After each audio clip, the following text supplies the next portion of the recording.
Uttar Pradesh BJP में सब कुछ ठीक नहीं चल रहा और अब ये खुलकर सामने आता दिख रहा है। ऐसा इसलिए क्योंकि यूपी की 10 विधानसभा सीटों पर उपचुनाव होने वाले हैं और इसी के मद्देनजर मुख्यमंत्री योगी आदित्यनाथ ने अपने मंत्रियों के साथ बुधवार को एक अहम बैठक की, जिसमें आगामी उपचुनाव की तैयारी और लोकसभा के चुनाव नतीजों पर चर्चा की गई। हालांकि हैरानी तब हुई इस बैठक में राज्य के दोनों डिप्टी सीएम केशव प्रसाद मौर्य और ब्रजेश पाठक शामिल नहीं हुए। सूत्रों की माने तो उपचुनाव के लिए मुख्यमंत्री योगी ने अपने 30 मंत्रियों की एक टीम तैयार की है। बड़ी बात यह है कि इस टीम में दोनों डिप्टी सीएम मौर्य और पाठक किसी का भी नाम नहीं है। ऐसे में यूपी के सियासी गलियारों में सवाल उठने लगे हैं, क्या राज्य सरकार बनाम संगठन की लड़ाई शुरू हो गई है? क्या राज्य सरकार में जल्द ही कोई बड़ा फेरबदल होने वाला है? क्या उत्तर प्रदेश के सरकार के नेतृत्व में कोई बड़ा बदलाव हो सकता है? सवाल कई हैं, लेकिन जवाब के लिए थोड़ा इंतजार करना पड़ सकता है। वहीं दूसरी तरफ समाजवादी पार्टी के मुखिया अखिलेश यादव ने भी जमकर बीजेपी पर हमला बोला। अखिलेश यादव ने कहा कि कुर्सी की लड़ाई के चलते ये सब कुछ हो रहा है। उसमें दोनों डिप्टी सीएम बुलाए नहीं गए, एक डिप्टी सीएम दिल्ली में मीटिंग कर रहे हैं, तो क्या कोई फेरबदल? कुर्सी की लड़ाई में जनता बहुत परेशान है। आप सोचिए, खबर ये आ रही है कि महिला ने अपने ऊपर जिंदा आग लगा करके जान दे दी। जिंदा है कि एक्सपायर हो गई? आप सोचिए, आप लोग खुद सोचिए कि एक महिला अपना न्याय मांगने गई और उसने आत्मदाह कर दिया और थाने में पुलिस वहां थी, प्रशासन क्या कर रहा था वहां पर? और इनके विधायक खुद आरोप लगा रहे हैं और मुख्यमंत्री खुद स्वीकार कर रहे हैं दलाली हो रही है।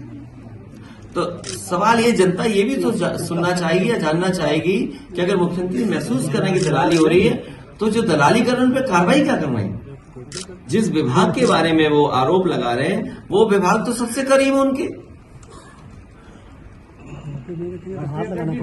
हमें उम्मीद है कि आने वाले समय में इनके साथी सहयोगी और समाजवादी पार्टी के साथ मिलकर के समाजवादी आंदोलन को और मजबूत बनाने का काम करेंगे। हाल ही में जो सरकार फैसले ले रही है, ये सरकार जो आपस में लड़ रही है, इनके फैसले भी जल्दीबाजी के हैं।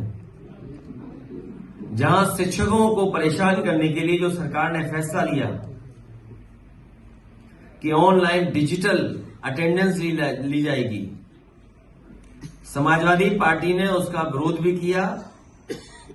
और आपके माध्यम से मैं कहना चाहता हूं, यह फैसला स्थगित नहीं होना है। स्थगित का मतलब यह है कि कभी भी सरकार इसको लागू कर सकती है। तो यह फैसला निरस्त हो, तभी हमारे शिक्षकों की असली मदद होगी। वहीं ये जहां कमजोर पड़े हैं, लखनऊ में और सरकार में ये कमजोर पड़े हैं, इसलिए इन्होंने ध्वस्तीकरण का अपना फैसला टाला है।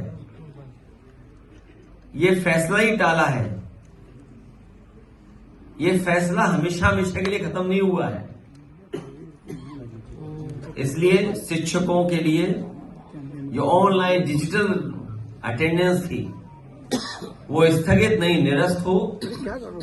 और हम सावधान करना चाहते हैं उत्तर प्रदेश की जनता को भी कि भारतीय जनता पार्टी के लोग आपस में लड़कर के और कुर्सी की लड़ाई में पूरा एडमिनिस्ट्रेशन खत्म कर दिया है।